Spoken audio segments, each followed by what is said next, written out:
Oh, we're live. Do you want to do the intro? Sure. Good morning. This is episode 2 of the Eve and Levi podcast, brought to you live from Lovely Toronto. We'll look at each other for the handoff. It'll be great. Cool. So we are in Toronto, and we are at the Adelaide Hotel in downtown Toronto, which has been a lovely experience so far. We have so many things to talk about today because we've had a couple of adventures that we want to share with you. And before we do that, though, we're going to talk a little bit more about what we do, and we keep talking about why we're doing the podcast and topics like that. So we're going to start. We have a list because we're very prepared. So we're going to start at the top of the list with Eve, talking about how we got hot again. How we got hot again. What a lovely topic. If you ask our moms, we never stopped being hot, but there's been a return to fitness. I prefer to say fitness. Now, Eve has different descriptors for things. So right around Christmas time, which is, of course, as we all know, the best time to make life decisions and change the way you eat, because the holidays never has any temptation. This was December 31st we did it. Okay. It was New Year's. So as many of you probably did, we made a New Year's resolution to get more healthy and to take off some of the happy fat that we had put on since meeting each other. You know how that goes in a relationship, right? Which was how much? We each put on 30 pounds. So a toddler apiece, there's different ways of thinking about it. So when we met, we were both at a really nice, healthy, get out and attract the opposite sex kind of weight. Dating weight, like this is when a boxer's about to fight, they get down to fighting weight. So we were at our fighting weight when we met, and we fell in love, and it's a wonderful story, which we'll talk about more in the future, I'm sure. And over time, of course, you found that special someone, and you go to dinners together, and you cook at home together, and food. And so we weren't really at our dating weight anymore. So we each put on about 30 pounds. So around New Year's of 2018, we decided that we were going to fix that and get back to the people that we both fell in love with when we walked in the door on our first date. So I've struggled with being overweight and obese my entire adult life. I don't think you really have much. I've been up and down, but it hasn't been a struggle. I just didn't pay attention, and I gained weight, and then I paid attention and managed to lose some. Yeah, so I've tried everything. I've done everything in the world as far as dieting, but this time I decided to do low carb, high fat. And I would say about a month into it, I was really shocked because my entire life I have felt hungry every minute of every day. I've had weight loss surgeries, I've eaten different ways, and there have been short periods after the weight loss surgeries that I felt less hungry, but it didn't ever last. Hi, Bill, good morning. And so we started doing low carb, high fat, and it was a beast because I am addicted to sugar like I guess people are addicted to heroin. I don't know. I like sugar a lot. Like, it's a situation.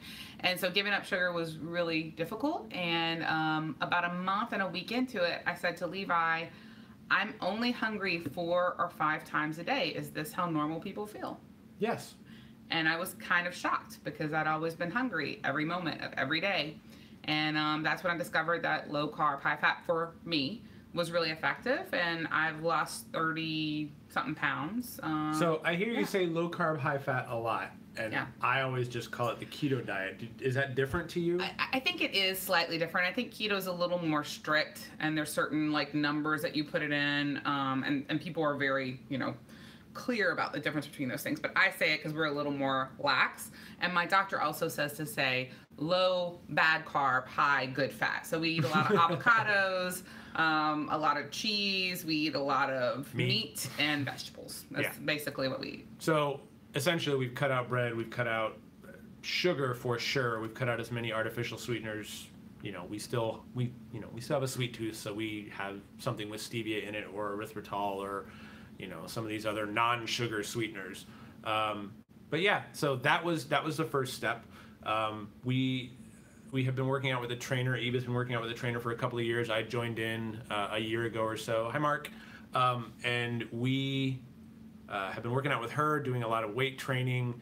Somebody asked us last night if we do high-intensity training, and the trainer would probably say yes. I was like, what's that? Yeah. So it's a lot of weight training in rapid succession, we've gotten now to where we can actually lift a little bit of weight. So we're doing higher weight, lower reps, a few more sets, and just getting sweaty a couple times a week.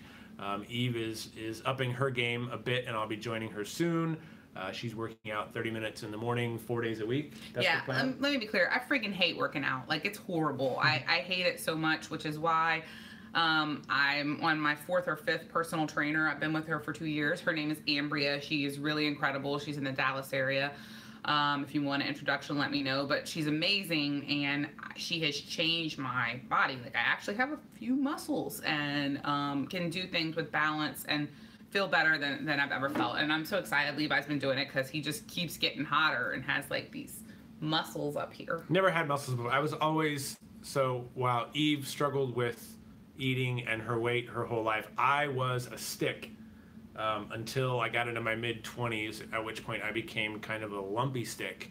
And then dropped a little weight, but I'd never had muscle mass before. Like, it was just, when I was a kid, I was one of those kids that could eat like cheeseburgers 5 times a day, and I would drink 6 or 8 Cokes a day, and could not, like, if I tried to put on weight, I couldn't do it because my metabolism was so high. Then you get older and your metabolism slows down, and you keep eating the way you did. So I did that typical man tummy thing after my kids were born, but got rid of that, then did it again, got rid of it again. So just the thing we do. Quick programming note. Thank you everyone who's watching. Ryan, thank you for joining us this morning. So we are live on YouTube over here, and we are live on Facebook over here, and we are also going to be publishing this as an audio podcast. So those listening at home, as I talk to the audio box, those listening at home, when we're welcoming people, you are hearing the live stream audience come in, and if we answer questions during the broadcast, it's because we're talking to them. So if you are watching the live broadcast, please feel free to leave a comment, ask a question, tell us we look good, tell us we look bad, guess which day Eve's hair is, which I'm sure we'll talk about later. It is friggin' huge. Today, Eve's hair gets bigger every day. She doesn't wash it, so we always try and Our Levi says when I get pissed off, my hair gets bigger. Not pissed off, stressed. Stressed. When you're stressed, the hair, you know, it's in the cartoons, the hair goes shooting out like this. Eve's does that in slow motion over the course of the day. When it's shoulder width, as it is today, she either hasn't seen her stylist for a while or she's incredibly stressed. But we're on vacation, so she's really relaxed today. Oh, yeah. Which brings us to our next topic, why we came to Toronto. Have not been to Toronto before. It is a lovely city. We have really enjoyed our time here. We looked up some interesting facts about Toronto. It is the 5th largest city in North America, which I had no idea. Mexico City, New York, LA, Chicago, and then Toronto. Which I was confused with. I'm like, oh no, Dallas is bigger, but it's because it's the metro Dallas area. metro area is bigger, but Dallas itself is not. So it's a metropolitan city. It's the most international city in the world, according to some studies, but it's a really international city. Obviously in Canada, there's English and French, but there's, we read another stat that said 1/3 of the population here speaks a language other than English and French, so that's pretty aggressive. There are Starbucks everywhere, which we love in the morning. So there are other coffee shops there are other coffee shops too, but it's Toronto has been lovely. So it's a little cooler than Dallas, so that was nice. Some of the time it was kind of hot yesterday. Cooler, like hip and happening. Yeah, I mean, yes, true. The downtown area is amazing. It's in the 80s instead of the hundreds. That's Fahrenheit, so nice for our Canadian friends. So yeah, we came north for the weather for a bit. But Eve, what is the reason we chose Toronto for our first cool weather getaway? So Mark's giggling at us. I appreciate that. So why we came to Toronto? We've never been in Toronto. So as we went down this health journey, I kind of was doing low carb, high fat, and I got to a point where I kind of stalled out a little bit, and I was trying to figure out new things, and I was surprised at how much less hungry I was. And I was talking to a friend, Suzanne, who is a doctor, who suggested I read the book called Obesity Code. So I read the Obesity Code on a plane, and I had my breakfast. We were coming back from Seattle, and I am from South Louisiana, where food is life. My mom is an amazing cook, and the food is incredible, and food is just life. And I'd never skipped more than one meal in my entire life. And I read this book, the Obesity Code, which suggests low carb, high fat, and fasting. I'd heard of people from different cultures fasting. I didn't understand how that affected health in a positive way. The book affected me and said, if you fast, you're going to speed up your metabolism, you're going to feel better, you're going to think better. And I thought, this is a load of crap. Like, right? Like, if I don't eat, I'm going to die. I'm going to die. I'm going to feel like bad. I'm going to faint like the girls do in the movies from the 30s. And so I had to try it. I threw out my breakfast that I had just gotten for the plane, and I didn't eat for 36 hours. And I felt fantastic. Did I feel hungry? Yes, I felt freaking hungry. But it was, yeah, I felt hungry, but it was bearable. And I thought really well. My cognitive abilities were up. I had lots of energy. It was amazing. So this book really changed my life. It's called The Obesity Code by Dr. Jason Fung. Started trying intermittent fasting. Tweeted him. He tweeted me back. I was super freaked out because I had this huge professional crush on him because he was brilliant and really angry, which I enjoyed. What is he angry about? He's not just an angry guy. He's angry about misinformation about how we should eat. He's angry about things we can do better for our health that are free, or better for Americans that can treat all kinds of things. And he's angry about people not having this information. And I really like that because I guess I have a lot of anger. So tweeted him, we started talking. He and I decided to start writing some pieces together. And then I asked him if I could come meet him. I got to know his staff. And they were in Toronto, so we came to Toronto and got to spend time with Dr. Jason Fung, Megan Remus. I always say her last name probably not well, but she's brilliant. And Angel, and they were just brilliant. We got to see some of their people that they work with and learn so much about the program. And now we're going to work together to be launching the Fasting Lane. So thefastinglane.com will be coming. Life in the Fasting Lane. Let me try that again. You can correct me. Lifeinthefastinglane.com will be introduced over the next couple weeks, and he and I will be writing together, and hopefully I'll get to write with Megan as well. So stick around for how all that progresses. So as we talk about eating this way and working out and getting into a healthier lifestyle, we highly recommend reading The Obesity Code. We also, if you have Netflix, you should check out a documentary called The Magic Pill, which is very, very interesting, and Dr. Fung appears in it briefly as one of the folks they interview. And The Complete Guide to Fasting. And The Complete Guide to Fasting, which is another book. One of the things I found fascinating as we've educated ourselves about fasting and this particular way of eating is the number of things it can affect. And as Americans, like we have a relative or we struggle with certain health problems. There's a higher rate of diabetes, there's a higher rate of Alzheimer's, there's a higher rate of lots of different things. And fasting and eating in this way, there's a ton of research that shows that you can reverse type 2 diabetes. Dr. Fung has lots of patients who have stopped taking their insulin, who have stopped taking the other medications that they've been taking in relation to their diabetes. It can be used as a treatment for chronic pain. Eating lots of carbs causes inflammation in your body, and that can cause arthritis and just pain. So it's been really fascinating for us as we get educated about this over the last couple of months to discover all the possibilities. Now, some of this is well proven. There's lots of research and lots of sort of anthropological, historical evidence of this. And other pieces of it, there's new research being done. So some of this stuff is like locked in. Like if you can reverse type 2 diabetes. It's been shown. He released the book, The Obesity Code. Diabetes Code, just recently. So you can absolutely reverse type 2 diabetes using this particular way of eating and a regimen of intermittent fasting. It's just been really interesting to us in a Western culture with Western medicine to start seeing how, like, maybe for thousands of years, people weren't so silly to skip some meals. Yeah. Good morning, Shelby. I can't wait to hear about Hawaii soon. So Dr. Fung, when we met yesterday, I just thought was amazing. I was a bit starstruck. I learned a lot. I got to ask all my questions. And we'll be talking about this stuff more. One of the things for me is Levi has basically lost all of his weight and looks great. I would like to lose some more weight. And, welcome to the Gun Show. Good Lord. Thank Again, you for the audio listeners, just flexing a little bit. Levi just showed his muscles. It was incredible. So good morning, Katie. So I really want to learn. I've never been able to maintain a weight loss. And so I'd like to lose. I'm going to get optimally healthy this year and then next year work on maintenance.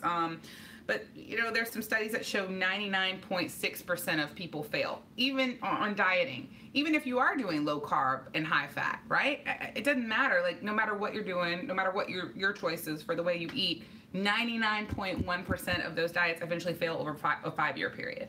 I want to figure out something to do where I'm going to stop failing, because my health and my weight has been the biggest losery area of my life. Like, losery. Primo loser right here. But not in that good way. Not in the good way. Like, good morning, David. How are you? Not in the biggest loser kind of way. All right, so enough about eating. Let's talk about what we ate while we were here. Enough about eating. Let's talk about what we ate. Well, I mean, enough about weight loss. Let's talk about the delicious things we get to eat. We came to Toronto, which we knew very little about before we got here. As I mentioned, it's an incredibly international city.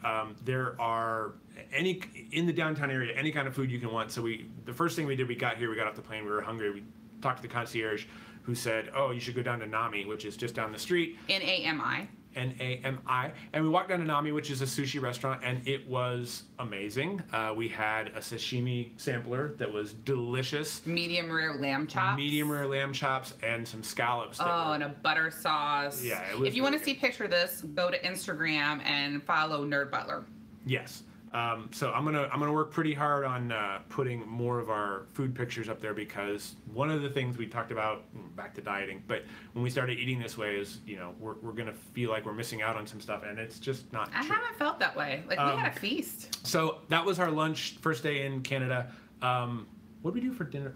Dinner that night. Sorry. So Eve likes to have experiences. And Levi just wants to have no experience. I just want to be with Eve. Like, that's the experience. That's the experience I'm trying to have. So she booked us a reservation at a restaurant called Au Noir. Carrie suggested it. Okay, she lives Carrie, in the Toronto area. Thank you, Carrie. So we went to Au Noir, and it is a really unique experience. And as the cynic in the crowd, who didn't want to go, who just wants to just let me go eat somewhere and not have an unexpected adventure. So Au Noir has been in business. I think there's one in Montreal as well, but they've been around for 10 years or so. I think 7 or 8 years here. The unique pitch there is the kitchen staff and the wait staff are all blind. And when you eat dinner, you are seated in a room that is not dark, pitch black. Close your eyes, open your eyes. It doesn't matter. It's like the scariest haunted house you've ever been in before the thing jumps out at you, right? So it was a very comfortable, relaxing, amazing experience. You have to turn your phone off completely, anything. So at the last second, I had my watch on, and I realized that in a room that dark, if you turn your watch on, it would look like opening night at the movies. So I tossed my watch in my pocket. They sat us down. We were the first ones seated in the dining room. When we left, there were 27 people seated around us, none of whom we could see, you're gauging how far away they are by sound. So the whole point of that is to have a dining experience that mirrors the daily experience of the staff. We ordered from the 3-course surprise menu, which is they bring you an appetizer and don't tell you what it is. They bring you a main course and don't tell you what it is. And they bring you a dessert and don't tell you what it is. And then they come back and like, what did you think it was? And you make your guess and then they tell you. It was delicious. The experience was good. The food was great. And we just had a good time. It really changes how you interact with your dinner companion. It really changes how you interact with the space. I could pick my nose and get away with it. Oh, gross. But did you do that? You'll never know. Oh my God. Okay. I'm gonna pretend like you did not. So, hi Nicole, I miss you. It was amazing.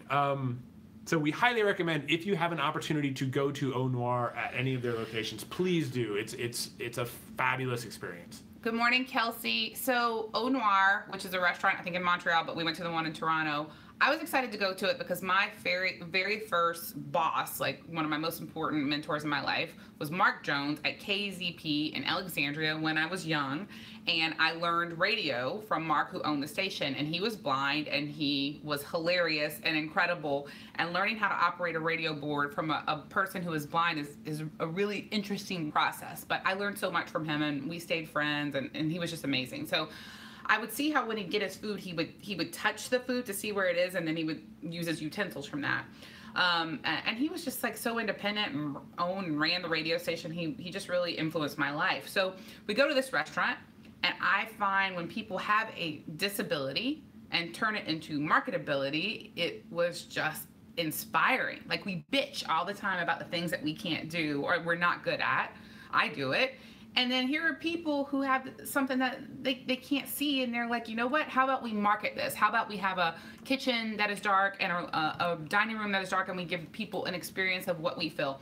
The food was amazing. We guessed some of the food incorrectly. Yeah. We thought we were eating beef twice, and we were eating chicken. And pork. And pork. And our waitress, the server, Tracy, was one of the happiest people I've been around in a while. And she single-handedly was managing this room of 27 people. At one point, we could hear, you can't see anything, we heard her bring in a very large party. It was a party of 7, and the way they seat you is you put your left hand on the left shoulder of the person in front of you, and you follow them into the dining area. She brought in a party of 7, and we heard her say, okay, I'm going to seat the first 4 people behind me, so tell the back 3 people, many of whom did not speak English, which is why she had to have one of the group translate, tell the last 3 people to stand still until I come back and get them. And she sat them. She ran a room of almost 30 patrons eating a 3-course dinner, as well as any waitress I've ever had. Better.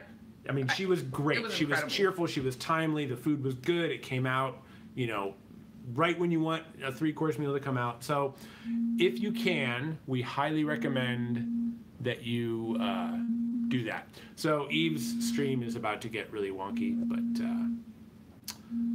all right. It won't work. So that was Au Noir. A couple other things about Toronto. We are staying. Can I say one more thing about Au Noir? So they talk about when you don't have sight, how your other senses are heightened. I could smell that somebody in the room was a smoker. I could smell the alcohol that was brought to a table. I could really just it was weird. I was a lot more quiet. I'm kind of scared of the dark, so I thought it would be weird, but the music was very soothing and it was very comforting. Yeah. So check out Au Noir in Toronto. Experience life for 2 hours without sight.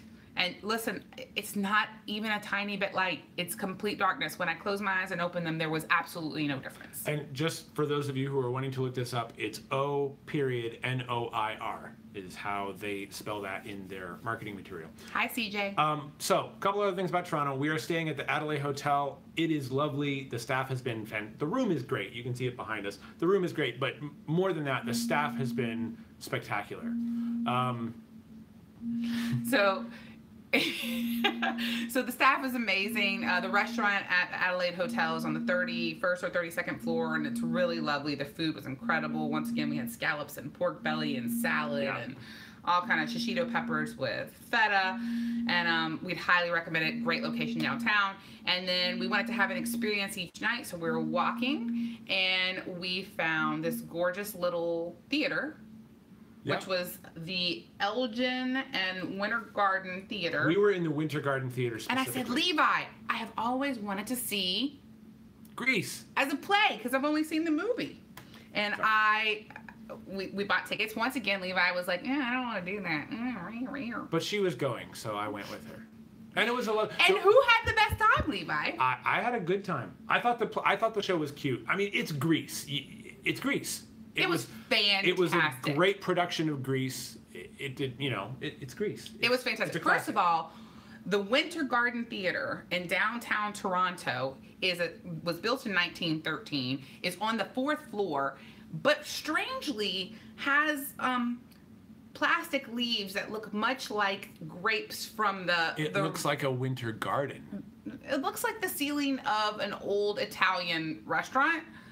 Where they hang like the plastic grapes. I was very shocked, but then it's adorable because it had like these colored lamps hanging down and all the gold. And the columns, moon. the columns are tree trunks. Like there was a moon on the ceiling lit up. So cute. But the production was great. It was high energy. It was opening night.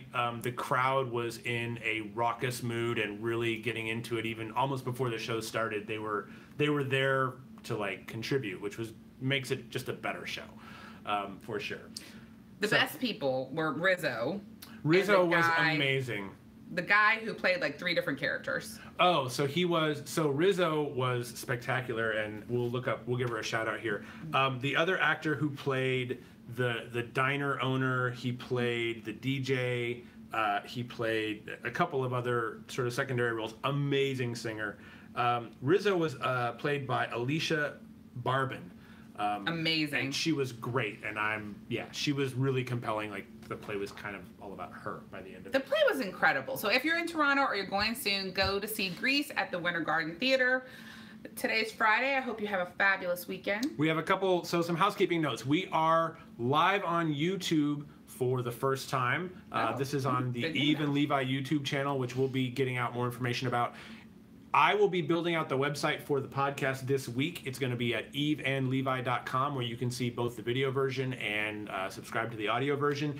The email address doesn't exist yet, but I'm going to throw it out there. If you would like to send us a question, a note, a comment, some feedback, you can do that in the comments on Eve's Facebook feed. You can do it in the comments on YouTube, or you can email podcast@eveandlevi.com. We're so excited to be doing this. We're going to be doing hopefully one a week or so. I mean, it's already our second this week, so... Yeah, that's true, but we had some time. So tell us what you want us to talk about. Tell us what we should stop talking about. And when we hang up, we've got to call Luna, because I think she may have made honor roll. Can you write us fan mail letters? Asked Nicole. Yes, absolutely. We love fan mail letters. If you want money. We might send you an 8x10 Art autographed coupon. glossy for you to put up on your bathroom mirror so you can aspire. But we're really excited to be doing this. We want to hear about the things you guys would like to hear about. And we have an odd and eclectic set of interests that we were excited to share with you. Have a fantastic weekend. Bye, y'all. See you next week. Bye.